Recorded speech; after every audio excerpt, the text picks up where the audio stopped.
کہ آپ کے امتی میں سے جو کوئی آپ پر درود پاک پڑھے گا سچے دل سے، اللہ تعالیٰ جو ہے اسے 10 نیکیاں عطا فرمائے گا۔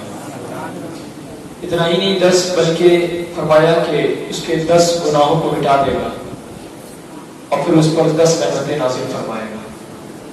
تو 30 فائدے نظر آتے ہیں ہمیں، ایک بار پڑھنے کے 30 فائدے ہمیں نظر آتے ہیں، تو ہمیں چاہیے کہ کثرت کے ساتھ درود پاک پڑھیں۔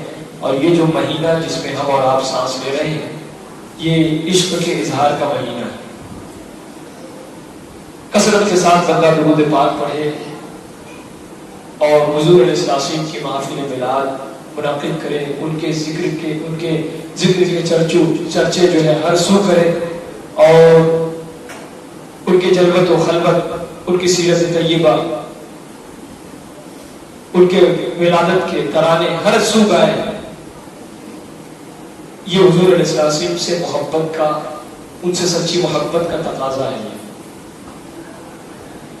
ہماری آپ کی سب کی مشترکہ ذمہ داری ہے کہ اگر ہم حضور علیہ السلام سے محبت کرتے ہیں تو ان کی محبت کی دلیل بھی پیش کریں۔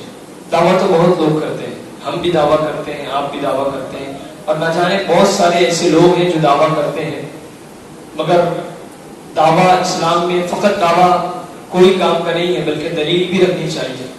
ہم حضور سے محبت کرتے ہیں تو ہمارے پاس بتانے کے لیے کوئی دلیل ہونی چاہیے کہ بھئی ہم یہ کرتے ہیں، وہ کرتے ہیں، حضور کی سنتوں پر عمل کرتے ہیں، حضور کے نام کی میلاد کی محفل منعقد کرتے ہیں، اور پھر جو ہے حضور علیہ السلام نے جو کیا یا جن کاموں کے کرنے کا حکم دیا ہم وہ کرتے ہیں، تو پتہ چلے گا کہ واقعی جو ہے ہم حضور علیہ السلام سے محبت کرتے ہیں اور ان کے محبت میں رہنے کا، ان کی غلامی میں رہنے کا جو ہے دم بھرتے ہیں۔ یہ بات ثابت ہوگی۔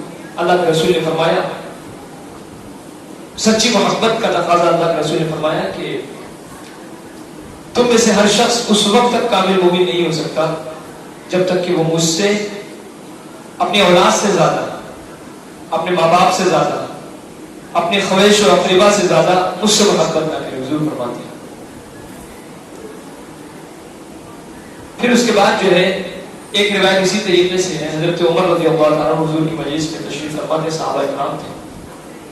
حضور علیہ السلام نے ذکر فرمایا کہ تم میں سے ہر شخص اس وقت تک کامل مومن نہیں ہو سکتا جب تک کہ وہ مجھ سے، تمام لوگوں سے زیادہ وہ مجھ سے محبت نہ کرے۔ ہماری محبتیں بٹی ہیں، کبھی اولاد کے لیے ہماری محبت ہے، ماں باپ کے لیے ہماری محبت ہے، پھر اس کے بعد اپنے رشتہ داروں کے لیے ہماری محبتیں بٹی ہوئی ہیں۔ اور تمام محبتوں پر حضور کی محبت غالب ہونی چاہیے، تب کامل مومن ہوگا بندہ۔ تو حضرت عمر رضی اللہ عنہ نے فرمایا، رسول اللہ ہم آپ سے تو محبت کرتے ہیں، بات صحیح ہے، مگر میرا معاملہ کچھ یوں ہے کہ پہلے میں اپنے نفس سے محبت کرتا ہوں، پھر آپ سے محبت کرتا ہوں۔ حضور نے فرمایا کہ ابھی تم کامل مومن نہیں ہو۔ قربان جائیے حضرت عمر رضی اللہ عنہ جو مسلمانوں کے دوسرے خلیفہ ہیں، جنہوں نے پوری زندگی کو حضور کے لیے وقف کر دیا تھا اسلام کے تحفظ و بقا کے لیے۔ حضور فرما رہے ہیں کہ ابھی تم کامل مومن نہیں ہوئے۔ تو حضرت عمر نے فرمایا، رسول اللہ پھر کیا، کس چیز کا تقاضا؟ حضور نے فرمایا کہ اپنے نفس سے زیادہ مجھ سے محبت کرو۔ جب تم اپنے نفس سے زیادہ مجھ سے محبت کرنے لگو گے تب تم کامل مومن ہوگے۔ تو تقاضا یہ ہے کہ ہماری جو محبت ہے حضور سے اس قدر ہو، اٹوٹ ہو، بے لوث ہو، اتنی خلوص والی محبت ہو کہ پھر حضور نے جو کیا وہ کرے، اور پھر حضور کی محبت جن جن چیزوں کا تقاضا کرتی ہے وہ کام کریں۔ جن جن چیزوں کا تقاضا حضور کی محبت کرتی ہے، کثرت کے ساتھ درود پڑھیں، حضور کے نام کی محافل منعقد کریں، حضور نے جن جن چیزوں کے کرنے کا حکم دیا ہے وہ کریں، حضور کی سنتوں پر عمل کریں۔ یہ حضور کی محبت جو ہے تقاضا کرتی ہے۔ یہ جو محفل میلاد ہم منعقد کرتے ہیں، اس کا بڑا تعلق ہے حضور کی محبت سے، بڑا تعلق ہے۔ حدیث پاک سے میں کچھ ٹکڑے لے کر آپ کو سمجھانا چاہوں گا۔ عقیقہ کیوں کیا جاتا ہے؟ اسلام میں عقیقے کا بڑا رول ہے۔ عقیقہ اور ولیمہ، انسان کی زندگی میں یہ چیزیں آتی ہیں۔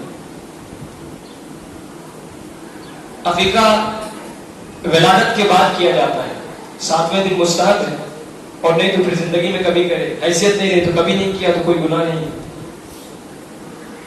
اور ولیمہ جو ہے نکاح کے بعد کیا جاتا ہے، عقیقہ کے تعلق سے اللہ کے رسول نے جو ہے وہ اعلان نبوت کے بعد آپ نے ایک بکری کو ذبح کیا اور صحابہ کرام کو دعوت دی اور جو ہے عقیقے کا پروگرام کیا، لوگوں کو کھلایا۔ جو لوگ یہ کہتے ہیں کہ میلاد منانا جو ہے وہ شرک ہے اور یہ کہیں سے ثابت نہیں ہے، انہیں اس بات کا علم ہونا چاہیے کہ اللہ کے رسول نے عقیقے کا یہ پروگرام، یہ تقریب کر کے پوری دنیا کے سامنے اجاگر کر دیا کہ میلاد منانا میری سنت ہے۔ آپ سمجھیے اس بات کو کہ عقیقہ کیا ہے؟ ولادت کی خوشی ہے، اور حضور نے اپنی ولادت کی خوشی خود منائی اور یہ کہتی دنیا تک اسے مشروع کر دیا کہ عقیقہ جو ہے ولادت کی خوشی ہے، اس لیے تم اسے منایا کرو۔ تو ولادت کے منانے کا آغاز تو حضور نے کیا۔ پھر جو لوگ یہ کہتے ہیں کہ نعوذ باللہ جو ہے ولادت کی خوشی نہیں منانا چاہیے یا یہ شرک ہے، تو انہیں یہ دعوت فکر لینی چاہیے کہ اللہ کے رسول نے تو خود عقیقہ کا پروگرام کیا تھا، اور عقیقہ کیا کیوں جاتا ہے؟ عقیقہ کیوں کیا جاتا ہے بھائی؟ بچے کی ولادت ہوتی ہے، اس خوشی میں عقیقے کا پروگرام کیا جاتا ہے، کوئی اور پروگرام نہیں ہے۔ عقیقہ اظہار نعمت، شکرانے کے طور پر جو ہے وہ نعمت کا اظہار اور شکرانے کے طور پر کیا جاتا ہے عقیقے کا پروگرام، کہ بھائی ہمارے یہاں بچے کی ولادت ہوئی، اللہ تعالیٰ کی عطا ہے کہ ہمارے یہاں بچے کی ولادت ہوئی، اس لیے عقیقے کا پروگرام کیا۔ اچھا، دوسری اہم چیز یہ کہ عقیقہ ہوا کرتا ہے جسے وہ نعمت ملی ہے، جسے وہ نعمت ملی، اولاد کی نعمت، اس گھر والے خوشی مناتے ہیں۔ آپ اندازہ لگائیے، اس سے یہ پتا چلتا ہے کہ جن کا نعمت سے تعلق ہو، خوشی سے تعلق ہوتا ہے، وہی وہ پروگرام مناتے ہیں۔ اولاد کی ولادت کہیں ہو، خوشی کوئی اور منانا ہو، ایسا تو ہوتا نہیں، ہوتا ہے؟ تو جس کا جس سے تعلق ہوتا ہے وہ اس کے لیے اس کی خوشی کا اظہار کرتا ہے۔ بالکل اسی طریقے سے آپ اندازہ لگائیں کہ جن کے صدقے میں تمام اولادوں کو شفقت بدری ملی، باپ کی محبت ملی، والدین کی محبت ملی، جن کی وجہ سے اولاد کی قدر بڑھ گئی، اس ذات کے حوالے سے اگر میلاد اور خوشی منائی جائے تو کیا قباحت ہے؟ پھر اس کے بعد ایک روایت ہے، میں آپ کی خدمت میں پیش کروں کہ کثرت کے ساتھ جو لوگ یہ کہتے ہیں کہ میلاد منانا شرک ہے، جائز نہیں ہے، کہیں سے ثابت نہیں ہے، ایک حدیث پاک اللہ کے رسول فرماتے ہیں کہ صحابہ کرام نے پوچھا رسول اللہ کثرت کے ساتھ یوم الاثنین، پیر کے روز آپ روزہ رکھتے ہیں، کیا وجہ ہے کہ آپ پیر کے روز روزہ رکھتے ہیں؟ دوسری ایک روایت ہے کہ جمعرات کے روز بھی، پیر اور جمعرات کو آپ کیوں روزہ رکھتے ہیں کثرت کے ساتھ؟ تو پیر والی روایت کو میں آپ کی خدمت میں پیش کروں۔ اللہ کے رسول سے صحابہ کرام نے پوچھا رسول اللہ کہ آپ پیر کے دن کثرت سے روزہ کیوں رکھتے ہیں؟ اللہ کے رسول نے فرمایا کہ فیہ ولدت، اسی پیر کے دن میری ولادت ہوئی۔ اور پھر اس کے بعد حدیث پاک کا وہ ٹیکسٹ، وہ متن ہے کہ وفیہ انزل علیہ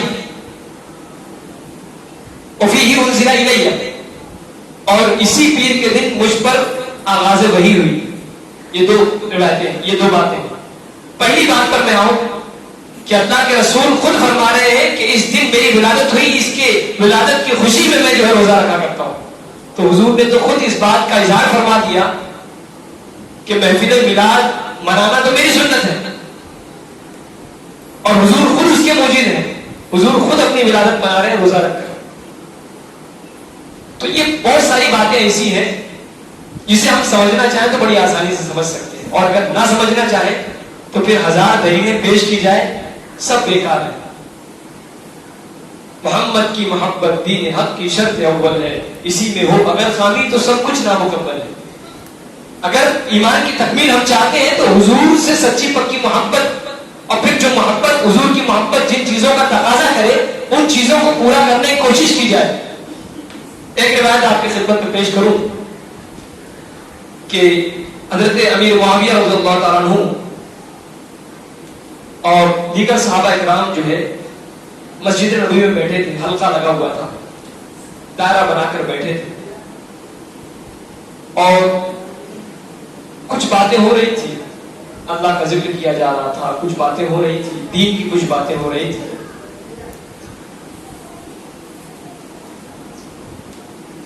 تو حضور علیہ السلام نے ان سے پوچھا فَسَأَلَهُمْ مَا أَجْلَسَكُمْ، کس وجہ سے تم مسجد نبوی میں بیٹھے ہو، یہاں پر کیوں بیٹھے ہو؟ حضور نے پوچھا کہ تم یہاں کیوں بیٹھے ہو.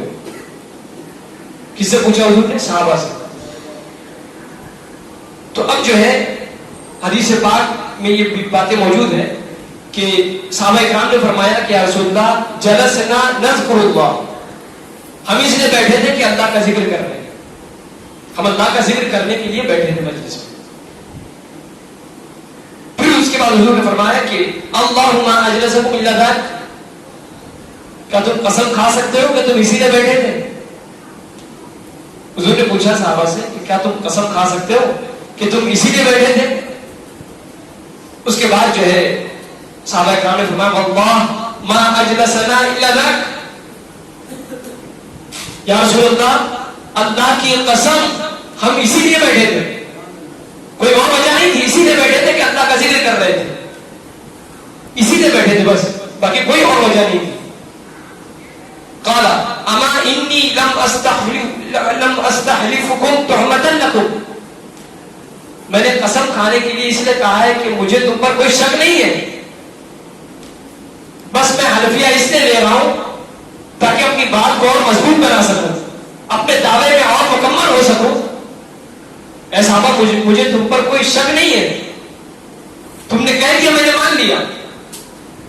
پھر اس کے بعد جو ہے فرماتے ہیں کہ حضرت امیر معاویہ رضی اللہ عنہ فرماتے ہیں کہ وما كان احد بمنزلتی من رسول اللہ صلی اللہ علیہ وسلم، اس وقت حضور کے قرابت داروں میں سے، حضور کے خاص لوگوں میں سے، رشتہ داروں میں سے ایک میں تھا وہاں پر، اور اتنا سب کچھ ہونے کے باوجود بھی میں نے بہت کم حدیثیں جو ہے روایت کی ہیں. حضرت امیر معاویہ فرماتے ہیں. پھر اس کے بعد فرماتے ہیں کہ وَإِنَّ رسول اللہ صلی اللہ علیہ وسلم خرج علی حلقۃ من اصحابہ، حضور جو ہے صحابہ کے اس حلقے سے نکلے، صحابہ حلقہ بنا کر بیٹھے تھے، حضور سے نکلے. فقال، پھر فرماتے ہیں کہ ما اجلسکم، کس وجہ سے تم مسجد میں بیٹھے ہو؟ قالوا جلسنا نذکر اللہ ونحمدہ علی ما ہدانا للاسلام. صحابہ فرماتے ہیں کہ ہم اللہ کا ذکر کر رہے تھے اور اللہ کی ان نعمتوں کا چرچا کر رہے تھے کہ اللہ تبارک تعالیٰ نے جو ہے ہمیں ذکر کی توفیق عطا فرمائی اور اسلام جیسا عظیم مذہب ہمیں عطا فرمایا، اس کا ذکر کر رہے تھے ہم، باقی کچھ وجہ نہیں تھی.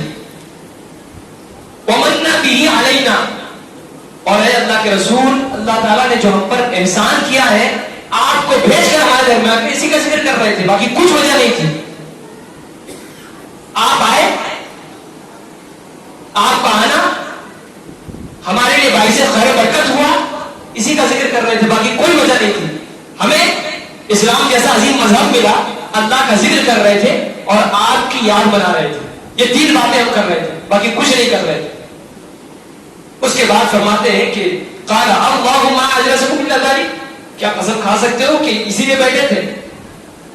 کیا قسم کھا سکتے ہو کہ اسی لیے بیٹھے تھے، یہی کر رہے تھے؟ قالوا واللہ ما اجلسنا الا ذلک، اللہ کی قسم ہم اسی لیے بیٹھے تھے، کچھ اور کام نہیں تھا، یہی کر رہے تھے. قال اما انی لم استحلفکم تہمۃ لکم، اللہ کے رسول فرمایا کہ مجھے تم پر کوئی شک نہیں ہے اور میں قسم کھلوا رہا ہوں، ایسا نہیں کہ تم پر کوئی تہمت لگا رہا ہوں. پھر اس کے بعد اللہ کے رسول فرماتے ہیں کہ ولکنہ آتانی جبریل فاخبرنی، تم مسجد میں بیٹھے تھے اور میں اپنے حجرے میں تھا. حضور فرماتے ہیں تم مجلس میں، تم مسجد میں تھے، میں اپنے حجرے میں تھا. تم یہاں پر اللہ کا ذکر کر رہے تھے، عظمت اسلام کو بیان کر رہے تھے، میری آمد کے تذکرے کر رہے تھے اور میں جو ہے اپنے حجرے میں تھا. حضور فرماتے ہیں پھر اس کے بعد فرماتے ہیں کہ آتانی جبریل، اور یہاں تم یہ سب کر رہے تھے میرے پاس جبریل آئے.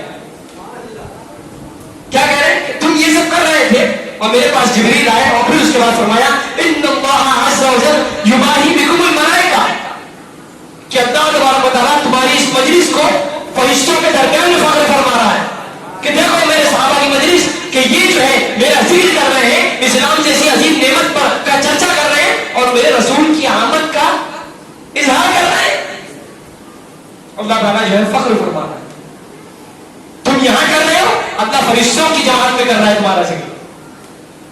پتہ یہ چلا کہ حضور کی جو محفل سجائی جاتی ہے، حضور کی آمد کے تذکرے جہاں کیے جاتے ہیں، اس کا فخر، اس کا اظہار اللہ تبارک تعالیٰ فرشتوں کے مجلس میں کیا کرتا ہے. یہ کوئی ایسا نہیں ہے کہ محفل میلاد کر لیا اور پھر نارمل کر کے چلے گئے، ایسا کچھ نہیں ہے. یہ محفل میلاد کا منعقد کرنا اپنے مقدر کو سنوارنا ہے، اپنے سوئے ہوئے مقدر کو جگانا ہے. محفل میلاد بہت بڑی چیز ہے. یہ سمجھنے والے بہت کچھ سمجھ سکتے ہیں اور نہیں سمجھنے والے کبھی کچھ نہیں سمجھیں گے. ہزار دلیلیں آپ پیش کیجئے، کچھ نہیں سمجھیں گے. یہ وہ چیز ہے. دوران گفتگو میں چلتے چلتے جو ہے آپ کے خدمت میں پیش کر دوں کہ انشاءاللہ شب نور میں بہت بڑا پروگرام ہونے والا ہے، آپ جیسا کہ جانتے ہیں. تو بہت سارے اخراجات ہوتے ہیں، الحمدللہ آپ ہی کرتے ہیں. مسجد کو سجانا ہوتا ہے، پھر اس پروگرام میں بہت بڑا ایک خرچہ ہوتا ہے. تو ان خرچوں کے پیش نظر، مد نظر بہت سارے لوازمات جمع کرنے ہوتے ہیں، بہت ساری ضرورتیں ہوتی ہیں. تو میں جھولی بردار حضرات ذمہ داران سے گزارش کروں گا کہ ایک جھولی آپ ایک بار پھرا دیں تاکہ جو ہے وہ اخراجات پورے کیے جا سکے. اور پھر اس کے بعد جو ہے صلاۃ و سلام کے بعد، سلام پھیرنے کے بعد آپ کو جو ہے وہ مسجد کی تعمیر کے حساب سے جو ہے چندہ آپ جو نارمل دیتے ہیں وہ انشاءاللہ دیں گے. تو میلاد کی خوشی میں اپنی مسجد کو سجانے کے لیے اور میلاد کے لوازمات کو جمع کرنے کے لیے جو ہے آپ اس میں بھرپور ساتھ دیں، اور جو ہو سکے، جو بن سکے، حضور کی آمد پر آپ 1 روپیہ خرچہ کریں گے، اللہ تبارک تعالیٰ آپ کو 1000 عطا فرمائے گا. کیوں؟ آپ نے کسی جو ہے معمولی چیز کے لیے خرچہ نہیں کیا، حضور کی آمد پر خرچہ کیا. پھر سنتے رہیے اور واقعہ سنیے آپ کہ ابو لہب حضور کا چچا ہے. ابو لہب حضور کا چچا ہے، کافر ہے. اور ایسا نہیں کہ کافر ہے فقط، بدترین کافر ہے. اس کے کفر اور اس کے جو کفر اور اس کے برے ہونے میں قرآن پاک صریح انداز میں بیان کرتا ہے کہ تبت یدا ابی لہب وتب، تباہ ہو جائے ابو لہب اور اس کے ہاتھ تباہ ہو جائے پوری. تبلت اس نے کہا تھا حضور سے کہ تبلت ویل، تباہی ہو، بربادی ہو.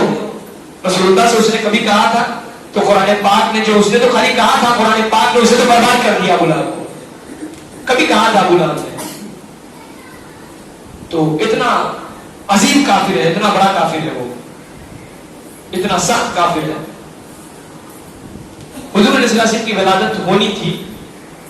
ولادت سے قبل اس نے اپنی باندی کو، خویبہ کو، اس نے بھیجا کہ جاؤ میرے بھائی عبداللہ کے گھر بچے کی ولادت ہونے والی ہے. اس نے کہا تھا، کس نے؟ ابو لہب اپنی باندی سے کہا تھا کہ جاؤ دیکھو ولادت ہونے والی ہے، میرے بھائی کے یہاں جو ہے وہ عبداللہ کے یہاں بچے کی ولادت ہونے والی ہے. خویبہ گئی اور جا کر اس بات کی خبر دی کہ ہاں ولادت ہو چکی. جو ہی اس نے خبر دی، ہمارے خوشی سے ابو لہب جو ہے سرشار ہو گیا، خوش ہو گیا، شادماں ہو گیا. فرق اور انبساط کی انتہا نہ رہی. خوشی کے مارے اس نے جناب خویبہ سے اس نے اس انگلی کا اشارہ کیا، اس طریقے سے. حدیث پاک میں وہ چیزیں موجود ہیں. اس نے اپنی انگلی سے اشارہ کیا اس طریقے سے. اس کا مطلب یہ تھا کہ جا تو آزاد ہے، جا میرے یہاں بھتیجے کی ولادت ہوئی ہے اور اس ولادت کی خوشی میں میں نے تجھے آزاد کر دیا. اس طریقے سے خالی کہا ہے، اس طریقے سے کہا، بس اتنا اس نے کیا. حضور کی ولادت پہ اتنا خالی کیا. حضور کی ولادت پر ملنے والا ثواب کیا ہو میں آپ کو بتا رہا ہوں. اس کے بعد جو ہے وہ زمانہ گزرا، ابو لہب مر گیا.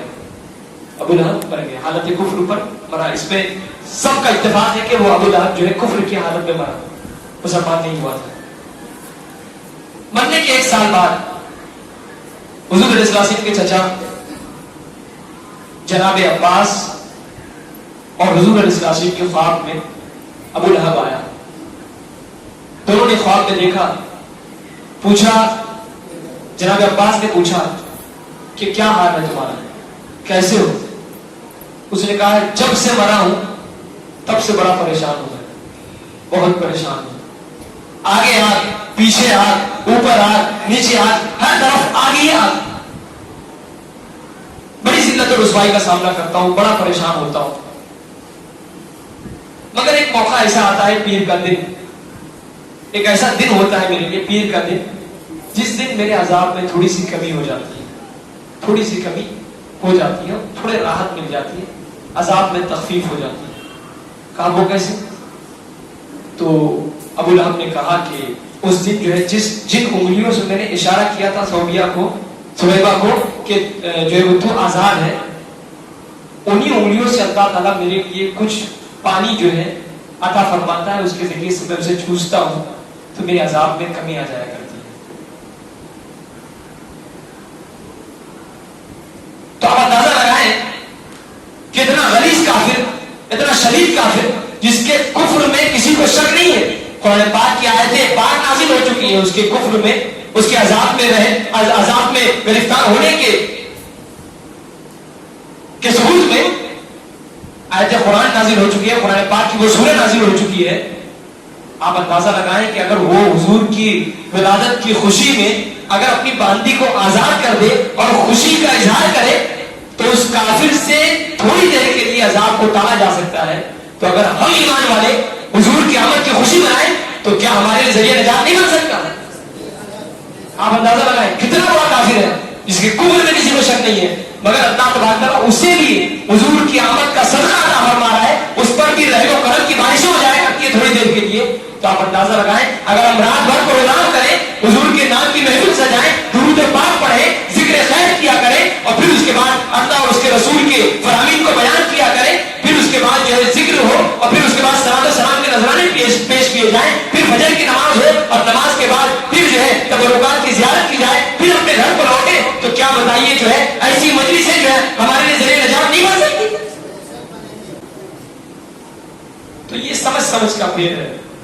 آج بھی میں دیکھ رہا ہوں بہت ساری مسجدوں میں جہاں پر ہم دیکھ رہے ہیں کہ باہر لاؤڈ اسپیکر آن ہے، تو آج 1857 کی بحث چل رہی ہے۔ ابے میلاد کی گفتگو کرو، میلاد پر تو 1 نہیں 1000 آیتیں موجود ہیں، اگر تم چاہو تو ڈھونڈ کر میلاد کی جو دلیلیں پیش کر سکتے ہو قرآن پاک سے۔ میں خود چاہوں تو 12-13 تو میرے نظر میں ہے۔ کیا آپ تو اگر آپ دعویٰ کرتے ہو کہ آپ اہل علم ہو تو آپ تو سینکڑوں آیتیں جو ہے پیش کر سکتے ہو میلاد کے ثبوت میں، مگر تمہیں تو رسول اللہ سے عداوت ہے، تم تو چاہو گے کبھی رسول اللہ کا میلاد نہ منایا جائے۔ ہم رسول اللہ کے میلاد میں کرتے کیا ہیں آپ یہ تو بتائیے؟ کیا ہم اللہ کے رسول کو اللہ سے ملا دیتے ہیں؟ کرتے کیا ہیں ہم وہ کرتے ہیں جو اللہ نے کیا، اور جن چیزوں کے کرنے کا اللہ نے ہمیں حکم کیا وہی کرتے ہیں۔ یہ تو تم بھی کرتے ہو، مگر شرماتے ہو کہ ہم اسے میلاد کا نام دے دیں گے تو کام بگڑ جائے گا۔ میلاد کا نام اگر ہم دیں گے تو کام بگڑ جائے گا، پھر سنی اور پھر وہابی اور دیوبندی میں فرق کیا رہ جائے گا؟ تو اس لیے تم میلاد کا نام نہیں دیتے۔ پوری امت کا اس پر اتفاق ہے کہ 1400 سال سے یہ روایتیں موجود ہیں، صحابہ کرام کا اپنا رسول، اور پھر صحابہ کو میلاد منانے کی کیا ضرورت؟ وہ تو شب و روز میلاد منایا کرتے تھے حضور کی بارگاہ میں۔ ارے بھائی میلاد کا مفہوم کیا ہے؟ آپ میلاد کے مفہوم کو پیش کیجیے، ہم آپ کے سامنے میلاد کے تمام دلائل کو آپ کے خدمت میں پیش کریں گے۔ صحابہ تو حضور کی جنت و خلوت میں حضور کے میلاد منایا کرتے تھے، حضور کے شب و روز میں میلاد منایا کرتے تھے۔ جب انہیں حضور کے میلاد، حضور کی یاد آتی تو حضور کو دیکھ لیا کرتے، ان کا دل بار بار ہو جایا کرتا تھا، ان کا ایمان تازہ ہو جایا کرتا تھا۔ آپ اندازہ لگائیں یہ میلاد کا مفہوم ہے۔ تو صحابہ نے تو عظیم، آپ کے صحابہ کے لیے کیا دلیل ہوگی؟ ہر وہ کام کرتے ہو جو صحابہ نے کیا، بہت ساری چیزیں صحابہ نے، پیٹ پہ کبھی پتھر باندھا ہے آپ نے؟ پھر کیا دلیل پوچھتے ہو کہ صحابہ نے جو کیا وہ آپ کریں گے؟ باندھا آپ نے کبھی پیٹ پہ پتھر؟ پھر صحابہ نے جو کیا وہ تم کرو گے؟ صحابہ کے پاس تو ایک جوڑا تھا، شاید وہ ایک جوڑا بھی نہیں تھا برابر۔ صحابہ کی غربت کا یہ حالت تھا کہ کئی دن فاقے سے گزرتے تھے صحابہ کرام۔ کبھی کسی سے شکایت، آپ تو ملک مسلم کھینچ رہے ہیں، اس کے بعد کہتے ہو کہ صحابہ نے جو کیا وہ آپ کریں گے۔ آپ اس برابری کی قطعی بات نہیں کرنا، صحابہ سے آپ ہو ہی نہیں سکتے صحابہ کے برابر۔ آپ اپنی بات کیجئے، آپ کتنے پانی میں ہیں؟ تو ہر وہ کام جس کی ہمیں شریعت اجازت دیتی ہے وہ جائز کیا جا سکتا ہے۔ اور پھر میلاد مصطفیٰ منانا یہ تو سنت الہیہ ہے۔ اللہ تبارک تعالیٰ نے ایک نہیں سینکڑوں مقامات پر اپنے نبیوں کا تذکرہ فرمایا، اس کو یاد کرو اے محبوب۔ گویا کہ اللہ تبارک و تعالیٰ نبیوں کا تذکرہ فرما رہا ہے، اور کس سے فرما رہا ہے؟ اپنے نبی سے۔ اللہ تعالیٰ اپنے محبوب